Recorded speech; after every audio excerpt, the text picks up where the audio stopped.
very important that you do a due diligence search.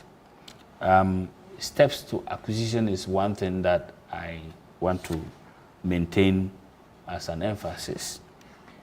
Now, I said that in order to do a search, you need a site plan. So steps to the acquisition, yes, you still need a preparation of an approved site plan. Currently, the approved site plan is the back-coded site plan, isn't it? I think you are into realty, so you know that before the system can pick, it might be back-coded. If it's an old type, then you are only trying to keep it for the fact that you want to identify a documented boundary of your land. But if you really want to register your land, first thing is to have a back-coded site plan. Very, very important.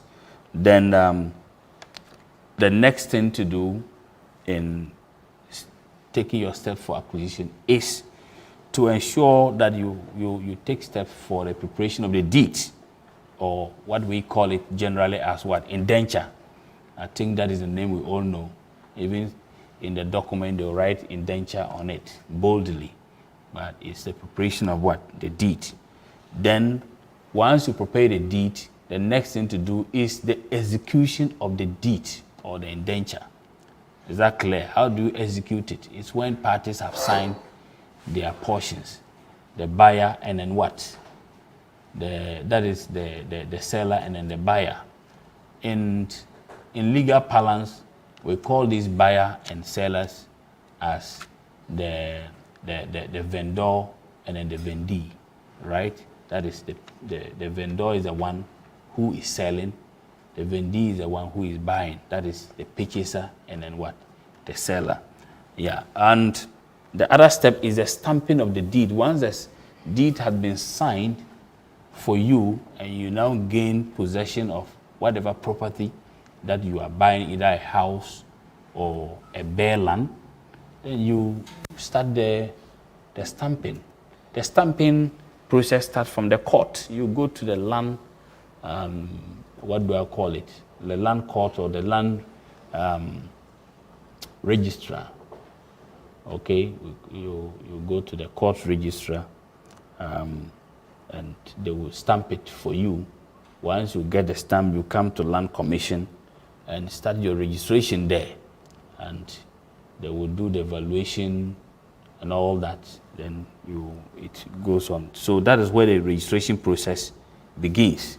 Okay?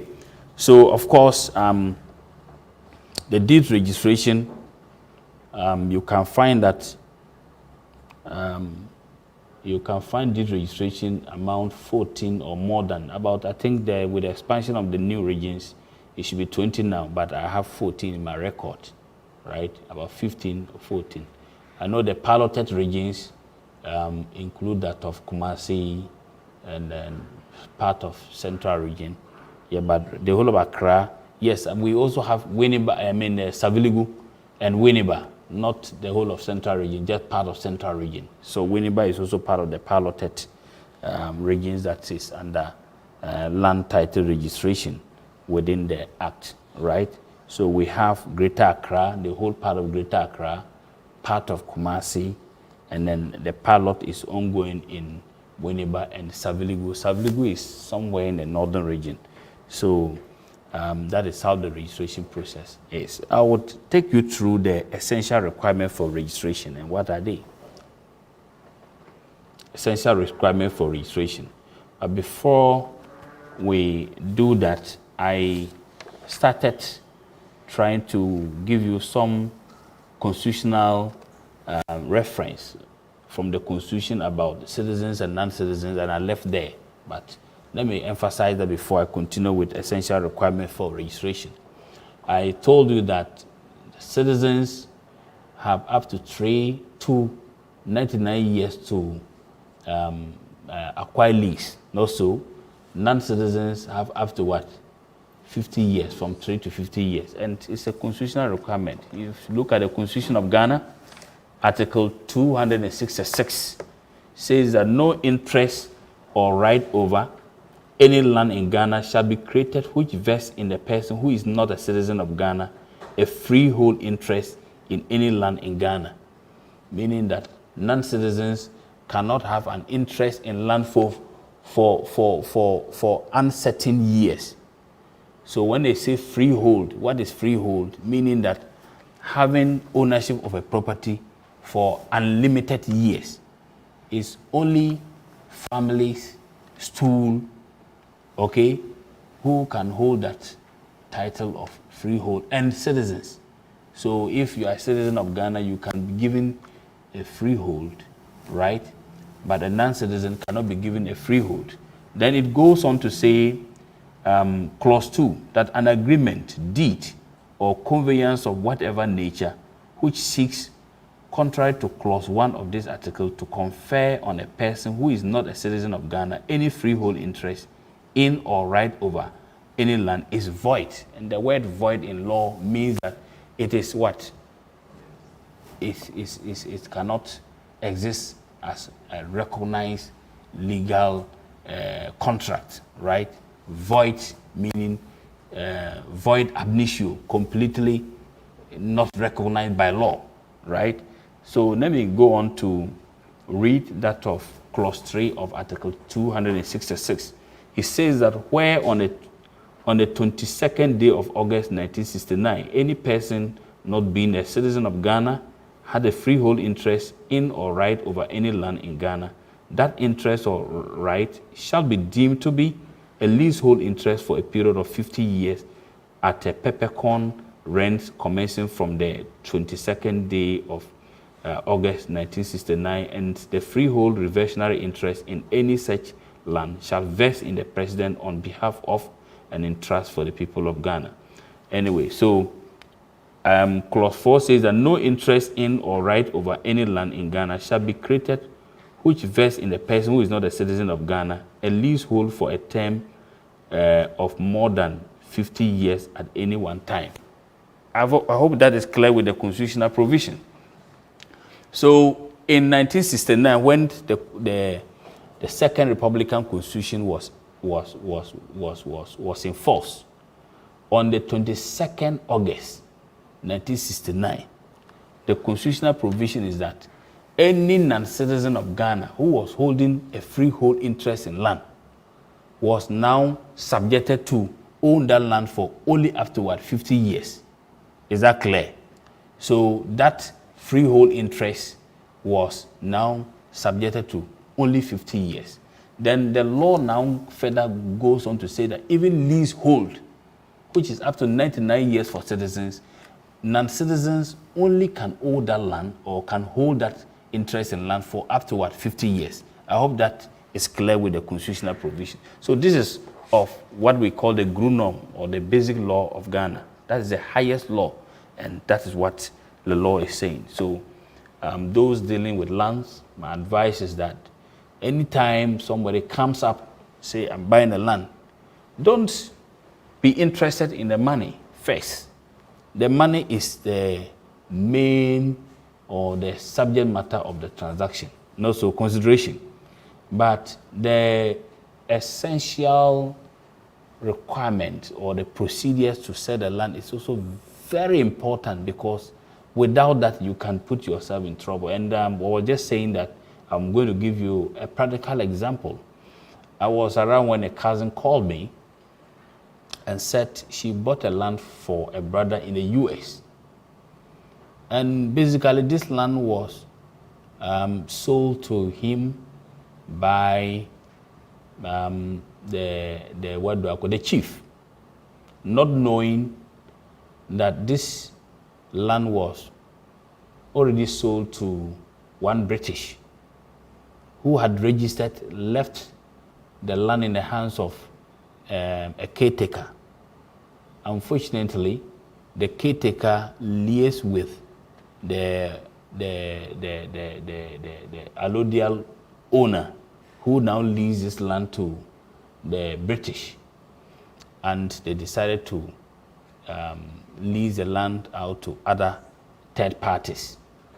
And lo and behold, this British returned, and he needed to recover his land. So long as it's a title land, and he has not abandoned the land, he had somebody who was taking care of the land, even if it was beyond 12 years. So long as he has put somebody there to work for him, whatever transaction the person does is at his own risk. Or you are not a neutral squatter who have occupied the land beyond a certain years, and we can say, oh, he abandoned the land. No, he did not abandon the land. So the issue of adverse possession cannot come in, because he employed you to take care of the land, and you fraudulently decided to transact on the land or deal with the land at your advantage. So this man was now recovering the land from all those who have occupied the lands, and they had to go and pay so much. So when this cousin called me, I asked some few questions, and I got to realize that the person who owns the land by virtue of title is a British. So I asked her, go and tell the man you are interested to pay him the money that he's requesting. But first of all, you need to do your due diligence search at the Land Commission and all that. And I asked him if he holds a dual citizenship, or he has naturalized as a citizen of Ghana, right? And he said, oh, he's a full British, he's not a Ghanaian. You know, people are proud to say they are not Ghanaians. Even the Ghanaians themselves, when they have the little chance to naturalize somewhere or even hold a dual citizenship, they come to say that he's not a Ghanaian. So he was very fast to say, oh, he's not a Ghanaian, and he even gave his British passport a picture of it that shows that he's not a Ghanaian. So I asked my cousin, let's go and do a search at the Land Commission. How many years lease was given to him and all that? Lo and behold, this land was given to him for 99 years. I said, the law have settled on your behalf. And she asked why. I said, yeah, the law have settled on your behalf. And I asked her, go and read Article 266, and you can ascertain whether or not this man, even from the very onset, the root of the transaction is illegal. That means that everything from the beginning is illegal. So long as he attested his signature, and then the owner also attested that they lease this land to him for 99 years, then the root of the transaction is what? Is off. So what do we do? So my cousin contacted her and said, oh, look, I'm no more interested in buying the land, but that land I paid to the chief. So long as the chief has taken the money from me and leased the land to me, I take that as the legal right of ownership of that land. And this man say, I will sue you to court, blah, blah, blah, blah. So many stories. So I had the opportunity to talk to him. And I said, do you have a lawyer? He said, yes, I have my lawyer. My lawyer is Premo, one of the biggest lawyers in this country you can respect. And I said, can I have Mecca Premo's number? So I can't give it to you, I can't give it to you. And that's my lawyer. I said, okay, I'll look for Mecca Premo's number and call him. So I called Mecca Premo. And I told him that your client said that he owes this land, so. And the land from the search indicates that the land was leased to him for 99 years. Senior, what do you have to say about this? It's clear. Do you need a lawyer to even discuss this? This is a constitutional provision that says that if you are not a citizen of Ghana, you cannot be granted lease for more than 50 years. So, case closed. Ask my cousin, go and start developing the land. If he has any case, he could go to court, and the court will further cement everything for him. So that is that. So be careful when you are leasing a land to any person, either a Ghanaian or a non-Ghanaian. It's very important you know that. Then when you are also buying a land, it's also very important. You see, most of the land, let's say estate developers, my colleagues from GREDA, it is true that we have come to know much about properties and practically know so much about how to deal with our properties in terms of sale or whatever transaction that has to come with properties, right? But one thing that is very important now, the Act, is that so long as you're going to deal with properties or conveyance, you need a lawyer. I'm not doing this as an advert for lawyers, but it is the truth of what the law says. You need a lawyer to even start. You, the buyer, and then the seller, you both need lawyers, right? From the very onset of investigation, you need your lawyer to be part of the deal so that the preparation of the deed can easily be done by your lawyer. The reason why I'm bringing this is that many land transactors or real estate developers or whatever, those who deal with land, because the template is there, they just picked it and just change the name. Is that not what we've been doing? Just change the name and then that's it. But other conditions are not taken care of. You see, the transaction I'm going to have with you in terms of you buying a land from me for farming purpose is a condition that is different from when he's buying a land from me for estate development purpose, right? So the deed requirement would change or to vary. Have you seen that? So if I don't know and this is that I have leased a land to you for farming purpose, then I just pick wholesale. Just all that I need to do is to change your name, John, to what do I call Mawuli, and I'm done. Have you seen that? Then at the end of the day, you go through your document or you take it somewhere for something and realize that, you go for mortgage and the Republic Bank people check your document and say, your document doesn't meet our requirement. You've registered a land, you have your title. But why is the bank telling you you don't qualify for mortgage? There's something wrong somewhere. There's something little that is so fundamental that was left. I have not forgotten of going through the essential requirements for registration anyway. I'll come back. But what is missing now is a renewal clause. Have you seen that? You see, the fact that it's 99 years, there's a renewal clause that you can renew after the 99 years or after the 45 years. There should be a renewal clause unless parties agree thereto. That I am leasing this land for 99 years, I'm leasing this land for 75 years, and I'm not renewing it. That's fine if parties agree thereto. But there must always be a renewal clause. That is one pitfall land buyers or land sellers should always take note. Right? It's very, very important. If you agree not to put a renewal clause, that is fine. So the reason why you may not get your mortgage is because they see that there is no renewal clause, and that particular mortgage property is the security is weak. Have you seen that? So mortgage is about security, and it's very, very important, right? So let's go through the essential requirement for registration, which you... I don't know if we can be asking questions or maybe we'll finish with your presentation. Yes, I think so. So, yes, then you can ask questions. But note down your questions and then I would like to answer them. Yeah. Like I said, first registration is done. At first, you are given a yellow card when you are done with your first registration. But this time, it is incorporated and it goes through. So you will have the first registration. The Land Commission has an LI, that is legislative instrument.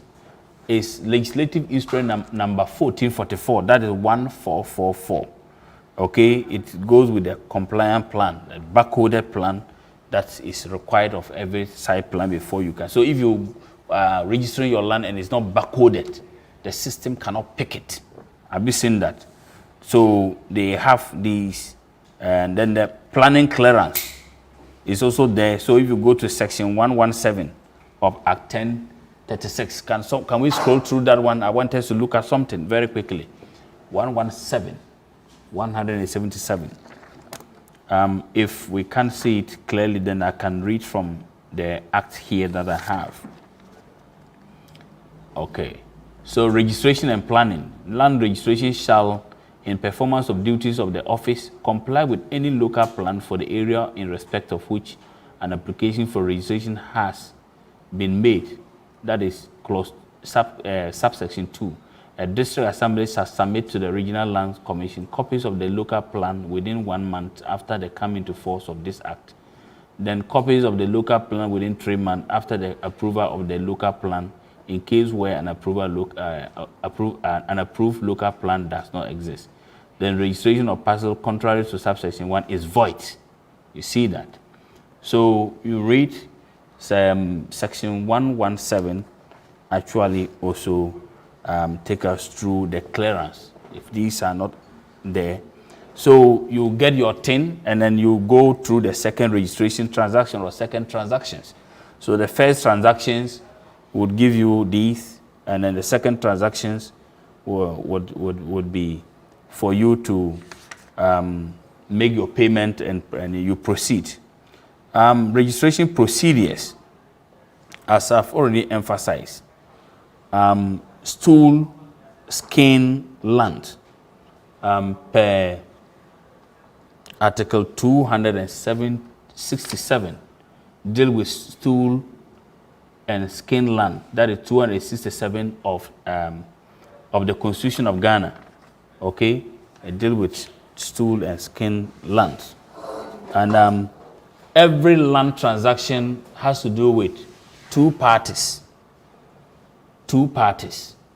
It's always the purchaser and then the seller. No, so yes, and parties here is not limited to just 1-to-1. It can be from the families, headed by the family head. It can be from the stool or skin headed by the chief, right? It can be from, what do I call it, the company headed by their institutional head and who qualify to do what. So you do all your presentation at the Land Commission and then the processes as required. So stool lands, you find stool lands or skin land under Article 267 of the Constitution. Then we also have the private lands or family lands. So contract between parties. So you have the indenture that would also be, but before I go on, let me explain this to you between stool and family land so that it will be very clear. When you are buying a property from a family, right, you have to have the family head and principal members of the family attesting to the sale or the transaction. If you miss this, forget. It can be voidable, right? Especially when the family head have no clue about any such sale. So when you are going to buy a land, it's very important you know who is the family head. Is he attesting his signature or is his signature attested to it, right? And then the principal members of the family, very, very important. If you're also buying a land from a stool or a skin, then you need the chief, okay, or the head of the stool or the skin, and principal elders of the stool, right? You must identify these people, attest that they are the rightful persons selected and, for that matter, appointed as such to transact on the property concerning involving the family, and you can now deal with them. Very, very important. So, as we have emphasized from section 1, you see that the registrable interest will be allodials, the usufruct. Who is a usufruct? Allodial here, they are the highest, what do I call it? This is the highest title holders.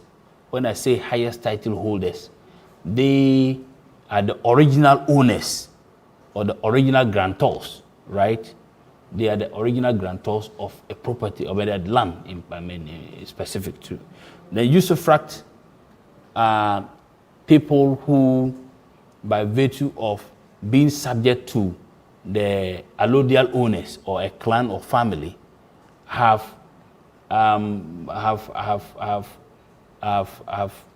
surrounded or possess or deal with some section of the land that has not been in use by the family, right? And therefore, he gained his usufructual grounds from there. It's not always that the usufruct should be a subject to the clan or the family, but if the family or the clan or the stool have maybe given a land to a stranger, that is a non-indigenous, who have also settled on this particular land for more than 50 years, then he also holds a usufructuary title to the land. I think this is something that most people are not very aware, but it's in an act, okay? It's in an act. So when you go to section 7, which section is a usufruct? So you see that section 5, yes. So you see that it's very clear. Can we read it together? Can we go there? Then you see that what I've explained to you, I'm not just saying it for a saying sake. So a usufruct is not only a subject to the family or clan or the allodial holders of the land, but a non-indigenous or a stranger who had been granted permission to settle on the land, and he settles on that land for more than 50 years. Then he also gains a usufructuary title or position. So especially if you read, I think subsection 2 of section 5. Can we read it together? Subsection 2. But anyway, so let's read from the first section. That is first subsection. That is subsection 1. It says that usufruct is an interest in land which is acquired in the exercise of an inherent right by a subject. The subject here is somebody who is a member of the clan or a family or a stool. Okay? You come from that stool, you come from that family, and there is a bare land or an unused land that you have gone to what? Occupy and use it and keep using it, and it's identified that you are the user or the one in possession of that particular area of land. Then you gain a usufructuary what? Title or position in this sense. And then subparagraph B says, under subsection 1 says, acquired through settlement for a period of not less than 50 years with the permission of the holder of an allodial title by a non-indigenous. Have you seen that? So a non-indigenous can be somebody who is not an indigenous of the area. You can be a citizen of Ghana, yes, or otherwise. You can be a citizen of Ghana, but you are not an indigenous of Accra or Kumasi, and maybe you went to settle in Kumasi, and then the Asantehene granted you permission to occupy a particular space of land, and you've been there for more than 50 years. That usufructuary title will also be granted to you. And how a usufruct should lease a land is also stated in subsection 2, and I believe your further readings would help you understand that. All right. I said that there are registration procedures with land, the first and then the second transaction. Let's deal with the first registration. How is the first registration being done? Procedure 1 is that it's a procedure that you have record verification and describe the movement of an application upon receipt of an application from the commission, right? The land commission. Procedure 2 is where you now have the approval period and describe the movement of an application upon receipt of the completed searches from the land registration division, or the public vested land division, or that of the what do I survey and management division. So the first registration procedure are 3. All right. So procedure 3 deals with where you have publications being done for 14 days. This publication is done for the public so that anybody that have an interest in that land will have to come up to challenge why Land Commission should not proceed in registering and therefore issue you a certificate. Without that, they will go on and issue you the land, the title and all that. So I've talked about the barcoded, I've talked of the first registration, we deal with the yellow card. Now they don't issue it. My brother from the real estate, have they been issuing yellow card these days? No. So it comes together. The first and second transaction goes together, and then you are given your certificate when the time arrives. So the final certificate level is at the land title registration, where it is finally processed, and then the lawyers there or the registrar there, they have 4 persons or more who are qualified to sign. Yeah, but they have a director for land registration who will sign. Any of the lawyers whose name has been gazetted to sign would also sign for you. So you are issued a final certificate. Now, when you are given your final certificate, it's required that you go with your Ghana card, but before that, among all the registration document required for you is to also add your Ghana card. Without Ghana card, they will also not allow you to proceed with the registration. Just like the barcode is needed, just like the stamping from the court is also needed, and then you go and start your registration process. So you are required to submit all your supporting document before registration is commenced, and that is that you continue from there to getting your certificate. Yes, the collection, you go with your ID card. It can be your Ghana card, your I think now the voter ID card is also part though, and your passport. But if you go with your Ghana card, it's most fundamental for you to be able to get your card issued for you. Yes, at this point I would pause and take some questions, and then if anything, I would proceed with the rest of the few things that I would like to talk about. Yes, if there are questions. Yes, my brother. Sorry, I'm curious. The search, you said that you can do the search from the Accra Land Commission. You mentioned 3 different places that we do a search. I used to think we do just one search. So I was curious whether we were doing the right thing, like what goes into doing multiple searches. Okay. Like I said, the Land Commission has 4 divisions. If you go and do a search at the survey and mapping division, right? That is just one part of the search. Okay? Is that land, has it been surveyed? You see, the reason why you have to go for survey and mapping division is to ensure that that land was properly surveyed and is registered, right, under the registration process, where land must necessarily be surveyed, given a barcode and all that. Then you have to also do the search also at the public vested land division to ensure that it's not a state-owned land, right, and all that, or it's not a land that is owned by the public. Then the land title registration, that is a LRD, right? You also do the search there. So there are 3 areas that you need to do a proper search, a full-blown search, right? A full-blown search. You need to, what do I call it? You need to certify yourself with all these divisions before you can be very sure that the land is without encumbrance. Yeah, if you go and do it, and some people do window search, but that is the danger. Maybe the person who have done the window search for you might have not done it rightly, and then he gives you the wrong information. So that is why it is very important for you to call it a search, especially when it's a matter before court.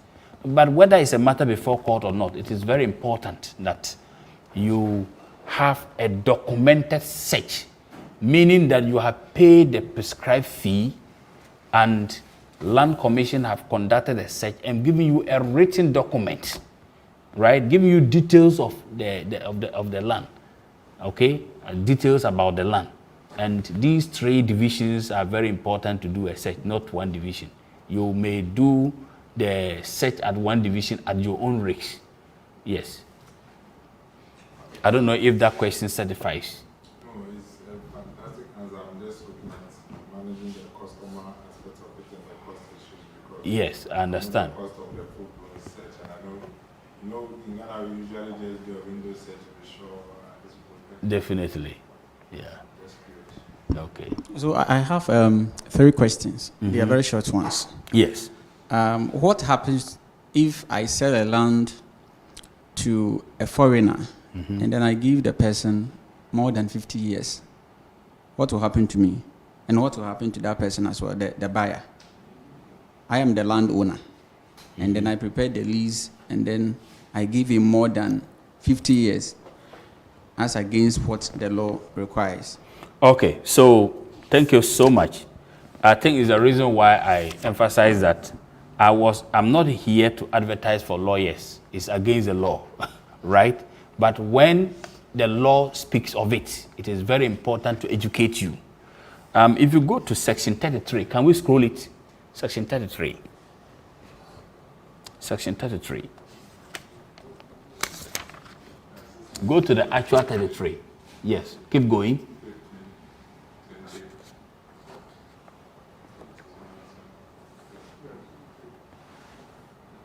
I think your question will help us go through from 33 to at least 36. Yeah, let me ask the final 2. I think they are all related so that I can answer Okay. them at the same time. Yes. Then as a Ghanaian citizen, I also buy a land from a landowner.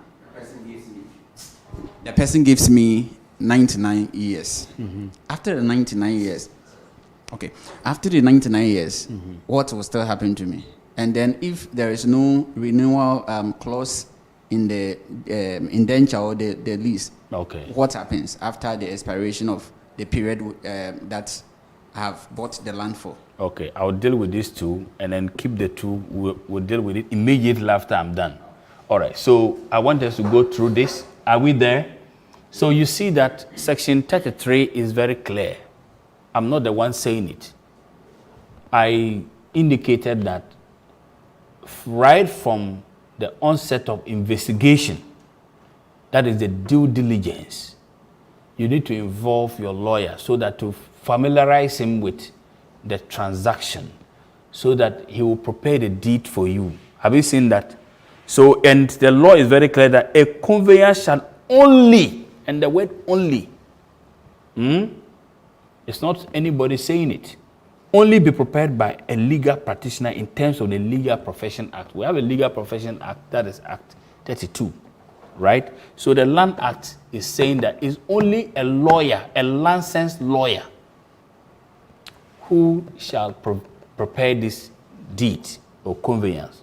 Everything as far as this land or a transaction on property or movable property is only a lawyer or a legal practitioner who shall prepare the deed or the conveyance. Both the buyer and then the seller should have their lawyers to prepare the deed. Is that clear? So the pitfall is what I indicated earlier on. People just pick, let's say I'm selling this land to Kobina. Kobina is a Ghanaian, right? And because I have not involved a lawyer, and the lawyer doesn't know the details involved with the transaction, and because I decide to do, my brother, you're welcome. Thank you. I'm coming for my mortgage very soon. Thank you. Yes.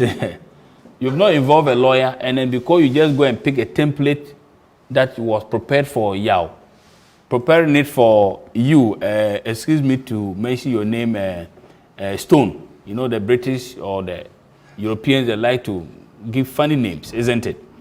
And Yao was granted 99-year lease. And because I get picked, I'm interested in changing from Yao to Stone.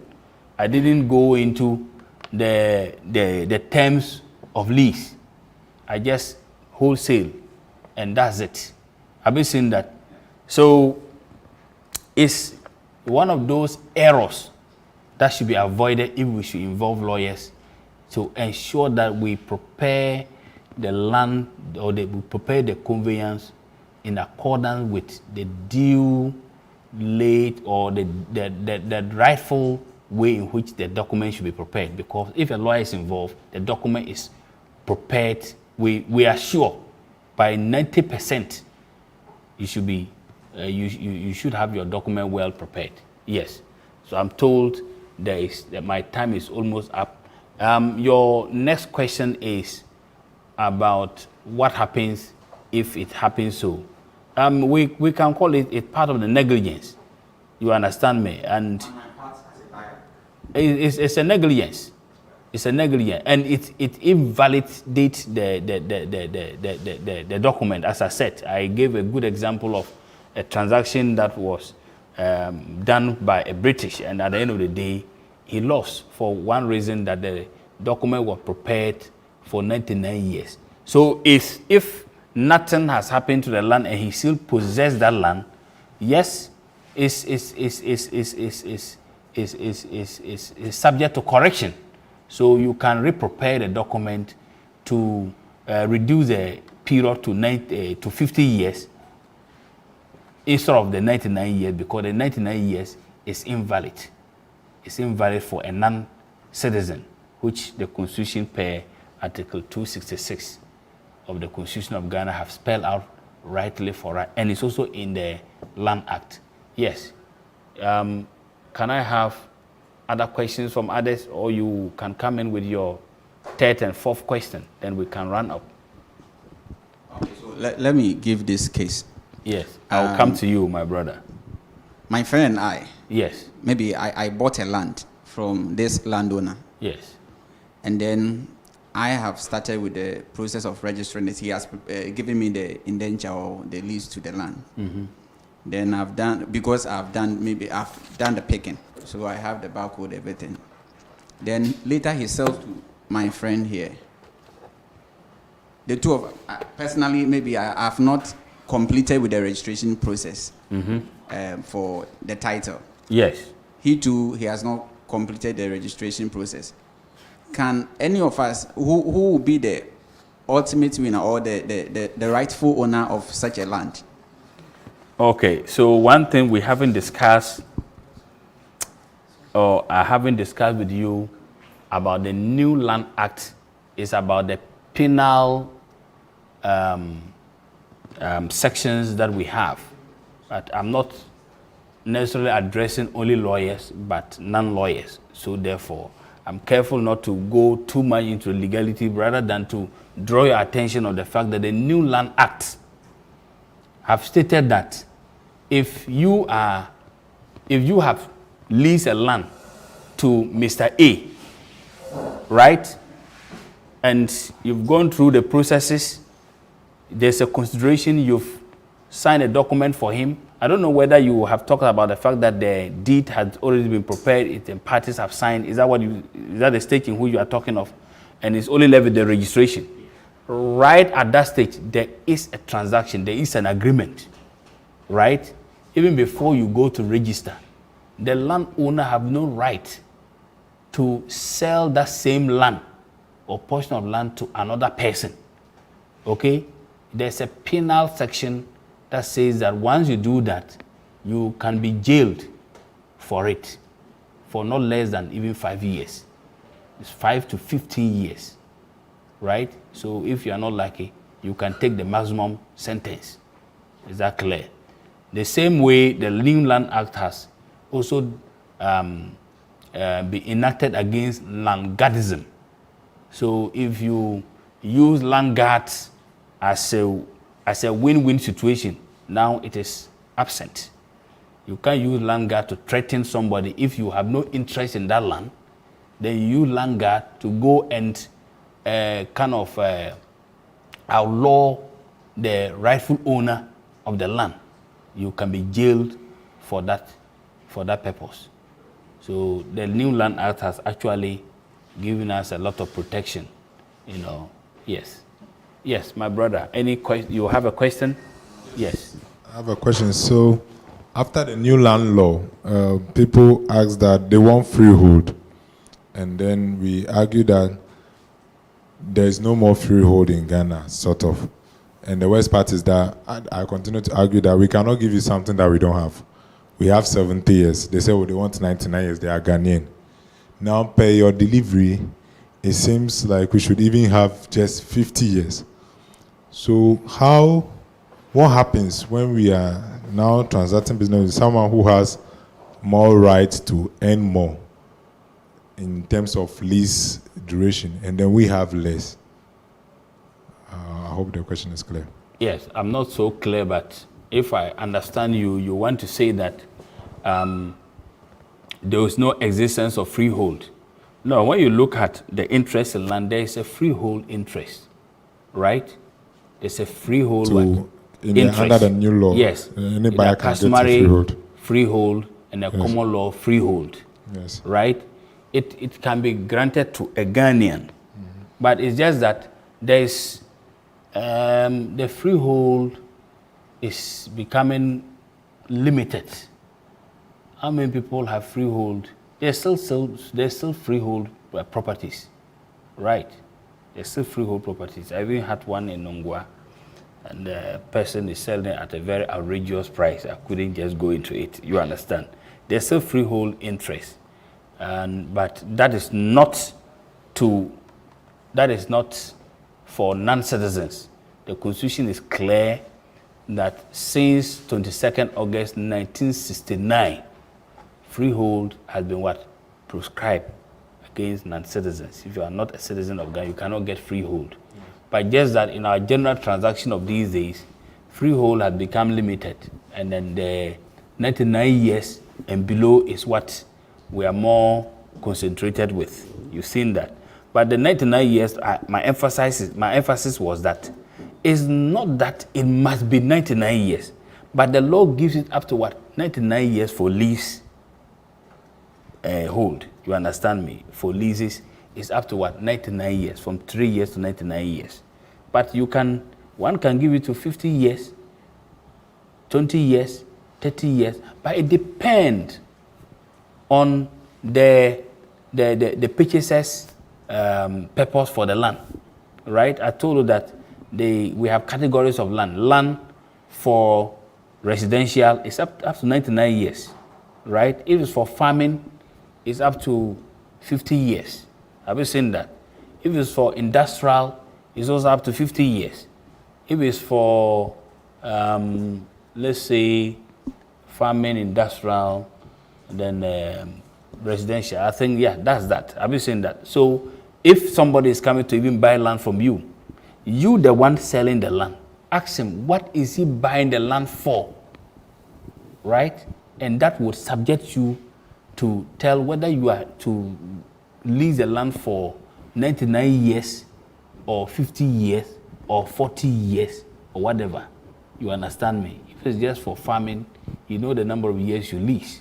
That one, the law is clear about that. It's not up to 99 years for farming purpose. And it's subject to renewal.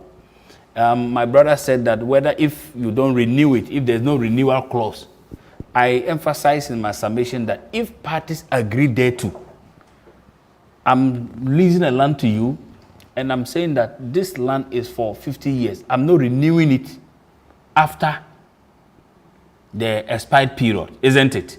And you are aware, and you pay me money for the value of the 50 years non-renewal transaction. Then that's it. It seals there. It's not a must that there should be a renewal, but it's always safe if you are purchasing a land. You should always look out for renewal. the renewal clause is very important. Then you know the value of the land you are going in for. It adds to the value of the land. Yes. Any other question? I hope my graphic brothers are not. Yes, time is up. Yes, one more question that we can go. So, if, say, I come for the land under the condition of, say, leased for residential purposes, yes, which grants me the maximum as a citizen 99 period, yes, and I do not actually go into residential development, but over the period, I just subject it to, let's say, industrial actions or farming purposes. Yeah. What are the ramifications? Yes, so it has its own implications because the purpose of the land is for residential, and you end up using it for another purpose. You can be questioned by the owner. It can crack down the transaction, the earlier transaction, and is subjected to a new transaction, if possible. If the owner of the land realized that you came in for farming, and many people have done that. They've gone to gain lease for farming before they realize they have turned it into residential. It's not allowed. Then it can crack down the agreement, or if some parties agree thereto, they can make amendments to the lease. Yes. Any other question? If not, we'll say goodbye to Graphic Communication Group. Yes. Last question? Yes. What goes into the renewal of after the 99 years for a national? After the 99 years, what goes into the renewal? Yes. So the processes are there. If it's a state land, for instance, you go to Land Commission, there's a form you fill, and then you pay the necessary fees for it to be renewed. So most of the state lands that have been released and the period has expired, those transactions are ongoing. If it's a private land, family land or whatever, I think the challenge with these land is about documentations, whether or not the people are able to have their documentations so registered in such a way that they're able to track down the number of individuals or people they have leased a land for a certain period, and it's up. They're able to trace you and say, look, your time is up. Come back for us to renew your deed. You right? So that is the only challenge. But I know that practically the Asantehene have been able to gain grounds on that. He was able to retake properties from people who were not able to renew their properties or their land. And that issue actually has brought to the attention of Ghanaians to realize that the renewal clause is working. So if it's up to 99 years, you basically would have to renew it. Go and pay money, depending on whatever the parties will agree, how much they will take from you for renewal. If you are not able to renew it, then they have right to tell you, okay, this is my land. Whatever you put on it is the land. You have not been able to certify the renewal clause. I'm selling the land to somebody.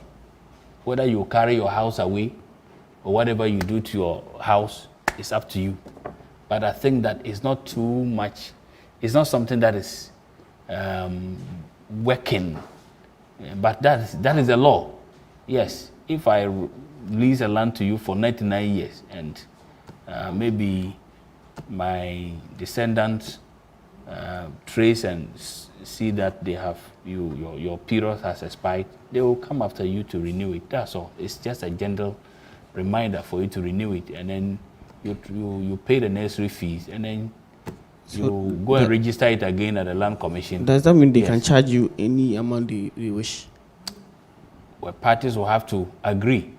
Yes, they would have to charge you, and I'm sure what the interest of of the seller is to give you current rates or current value of the land. You bought it 100 Ghana cedis. My brother sitting here knows about these things. You bought it 100 Ghana cedis. After 99 years, you don't expect the same property to be 100 Ghana cedis, is it? Yeah, even today, some lands you buy it 200,000 today. The next day you go back to the same land. That is just within 1 week. It is being sold for 250,000. You understand that? So when your period expires, you don't expect the same amount for renewal, unless, and there's always a calculation for it, you know. So they will look at that, but it will not be so much outrageous anyway. That one, I think, I'm sure government will come in to intervene on some of those things. Once the person has his value in it and all that, it's just a renewal and some reasonable amount can be charged. But knowing Ghanaians for who we are, I'm sure it might be very, very challenging. Some people will want to really make capital out of it. But I think there should be interventions in terms of renewal charges so that the landowners don't take advantage of it and then charge a very unreasonable amount. I think what the government rate is in terms of government renewal charges, I'm sure that could be used. Yes, that could be used. They will look at the value of the land and then charge you by some percentage. Yeah. All right. Thank you very much. It's been nice speaking with you. And then unfortunately, I have my own brother coming in so late. But thank you to have you also in this forum. I'm sure you are here to also make submission. Yes, you're welcome. Thank you. Yes. Thank you. Have you thought of having access to your news at any time and anywhere? Graphic Communication is giving you the opportunity to have news not only in hard copy but also in a digital form. Yes, you can have access to news at all times and even before they reach the newsstands. Simply download the Graphic News Plus from Google Play Store on your Android and App Store on your iOS device and get your digital news from your favorite daily graphic, Graphic Business, The Mirror, Graphic Showbiz, Junior Graphic, and Graphic Sports. Download your Graphic News Plus now and choose your preferred package daily, weekly, monthly, and annually, and access free news on various interest areas as well. Visit us on graphic.com.gh for further information. Graphic News Plus, connecting people through news.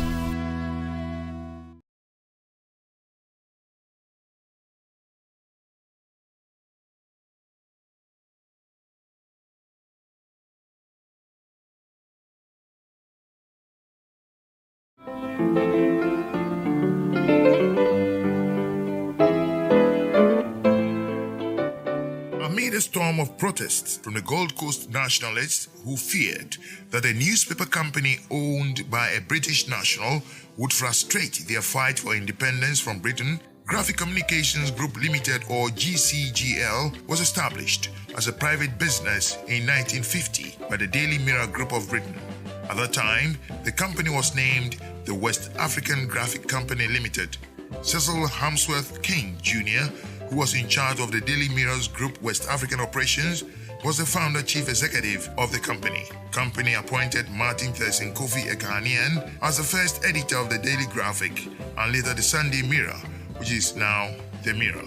When the Graphic newspaper was established in the Gold Coast in 1950, there were numerous newspapers in the country already, but these many newspapers were mostly newspapers run by the nationalists who were fighting for independence at the time.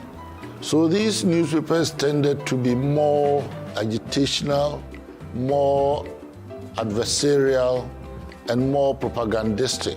When the Graphic entered on 2nd October 1950, it introduced a more modern, professional journalism. By 12 o'clock on that day, all the 2,000 copies of the newspaper sent to the newsstands had been bought. The Daily Graphic had become an instant must-read and set itself apart from its competitors. It has never looked back. 3 years later, on August 2nd, 1953, the company published its second newspaper, the Sunday Mirror, now the Mirror. In 1957, the Gold Coast gained independence from Britain and changed its name to Ghana. This eventually led to a change of name of the company from West African Graphic Company Limited to Ghana Graphic Company Limited. Ghana took over the company from its British owners in 1964. Again, in 1965, the name of the company was changed to Graphic Corporation. But it was in 1971 that the legislative instrument Graphic Corporation Instrument 1971 LI 709 was passed to incorporate the company as a statutory corporation in compliance with the Statutory Corporations Act 1964, Act 232. In 1973, the company diversified into packaging, setting up the graphic packaging department. Our business is primarily to do commercial printing, packaging, and then bookwork.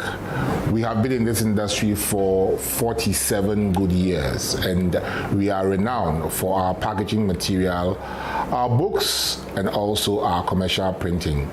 As one of the biggest commercial print or book printers in the country, we have the capacity to do high volumes of work. Later in 1976, Graphic Packaging became a full subsidiary, now called GPAC. In that same year, Graphic bought its second press and became the first in the print media industry in Ghana to install a semi-automatic Harris web offset press. It then increased its newspapers to 3 by adding the Graphic Sports to the Daily Graphic and the Mirror on the 23rd April 1985. 10 years later, in 1995, the company retooled with Heidelberg Harris Press, an upgraded version of the semi-automatic Harris web offset press, able to print color.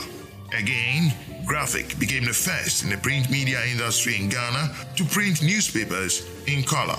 The company's fourth newspaper, Graphic Showbiz, was then introduced February 1998. Then the company changed its name again in 1999 to its current name, Graphic Communications Group Limited, after converting to a limited liability company, and introduced the Junior Graphic on 6th September to mark its golden jubilee in 2000. The graphic business was also launched on 26th August 2008.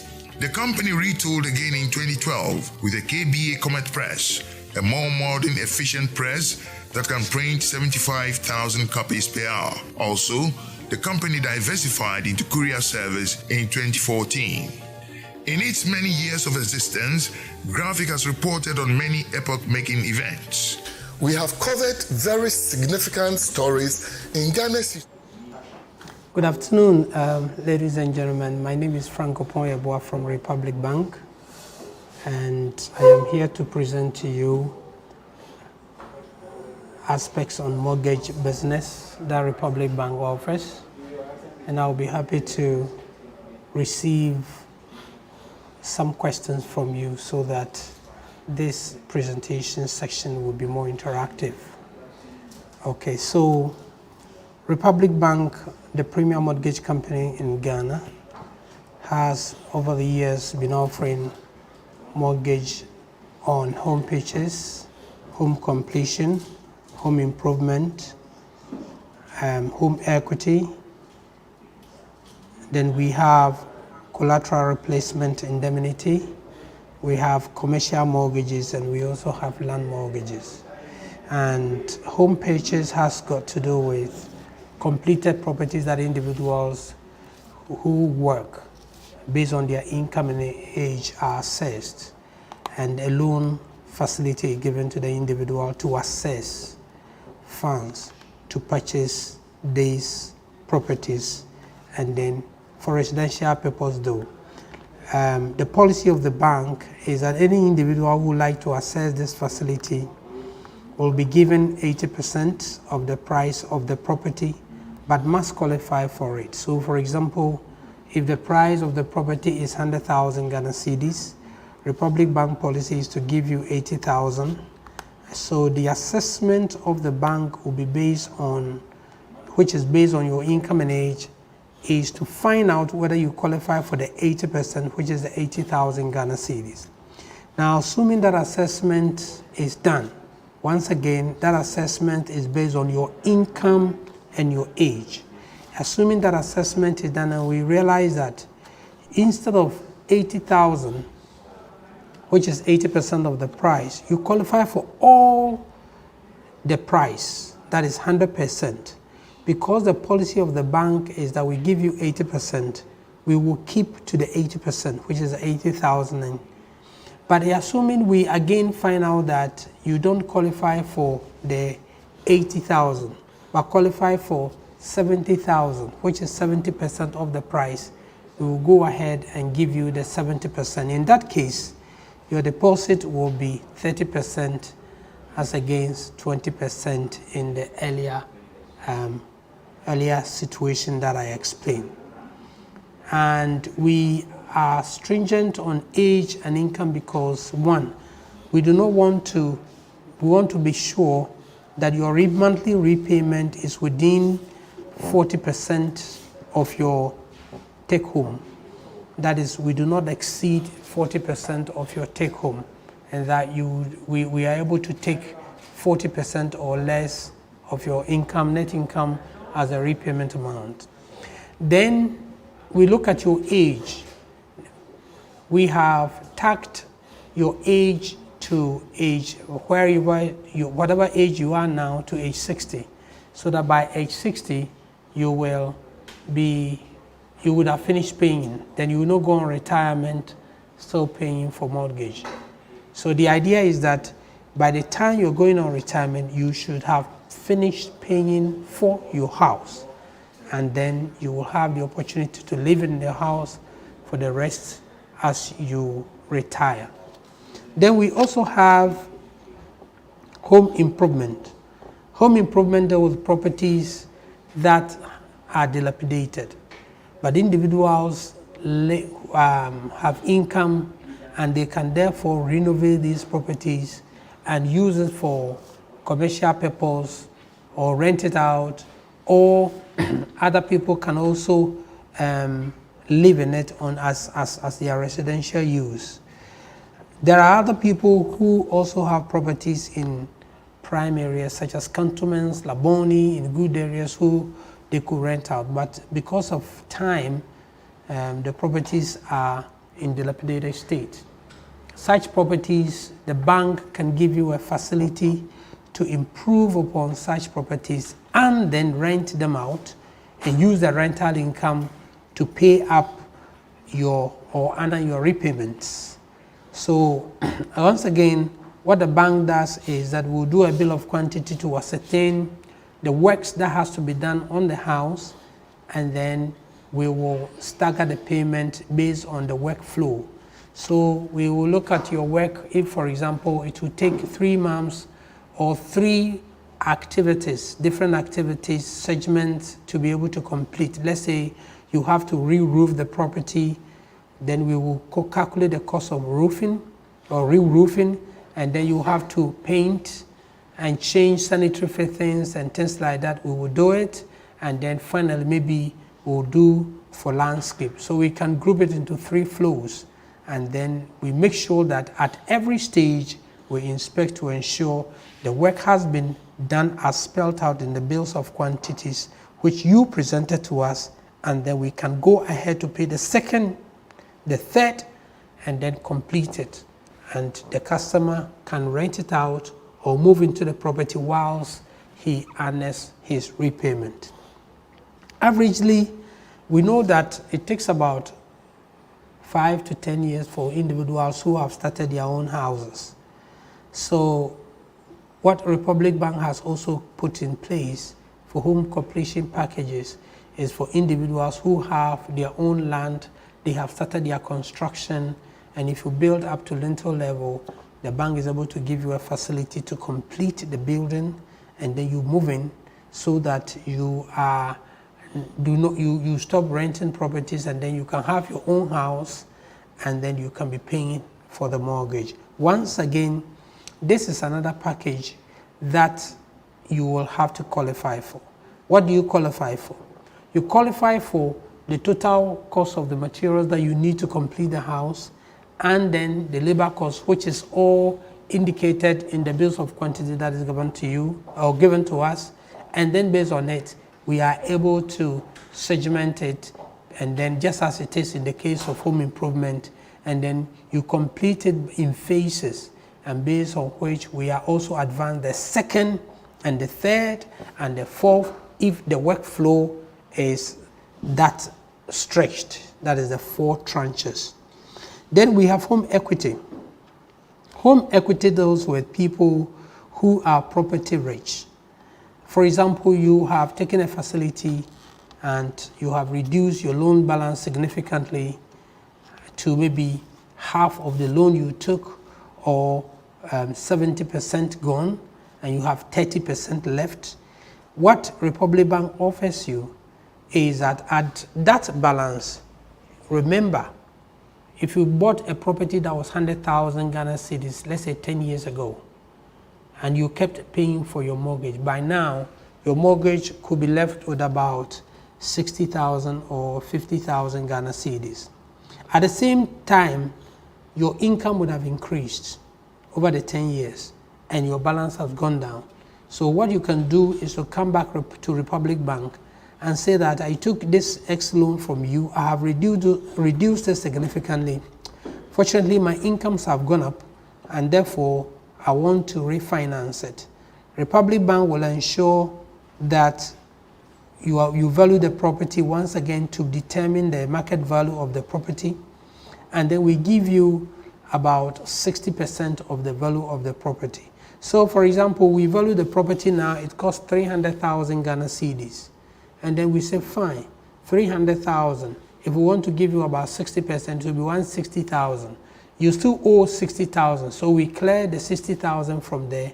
The Republic Bank can give you another 120,000 Ghana cedis for you to either buy a new property or invest that money into your business. Republic Bank has also introduced another product we called collateral replacement indemnity. This collateral replacement indemnity is an insurance that is taken or assist individuals to have 100% mortgage. Earlier I mentioned that the bank policy is to give you 80% of the price of the property, but must qualify for it. And that even if you qualify for 100%, we will still give you 80% of the price of the property, because that is the policy. Now, this collateral replacement indemnity seeks to ensure as an insurance that is put on the 20% that the person should commit as deposit. So in the same scenario that I gave you, if you're supposed to bring out 20,000 Ghana cedis as your deposit, but indeed you qualify for 100,000, what you can, but you don't have the 20,000, what you can do is that you can now say, okay, let me take an insurance on the 20,000 that I'm supposed to pay as my deposit. So the collateral replacement indemnity will offer you an insurance to cover the 20%, and your premium will be 3% of the 20% per annum. So you'll be paying 3% every year, second year 3%, third year 3%, and then after 3 years we assume that the property value would have appreciated to cover how much loan the bank has given you, and then you can stop paying for the insurance. But we'll do evaluation on the property to assess and know that yes, indeed, the value of the property has appreciated, and indeed you can stop the payment of that insurance bit, and then you can continue with your monthly repayment as determined by Republic Bank. So these are the mortgage properties that Republic Bank as at now have under our sleeves. But you see, the bank, Republic Bank, as a pioneer mortgage company over the years, have come up with good value propositions for people based on the economic environment in which we find ourselves. At a point in time, the economy is good, sometimes the economy is hard, and in each case, you need to see how you can come up with products to be able to help people acquire their homes. So some of those value propositions the Republic Bank brought are the ones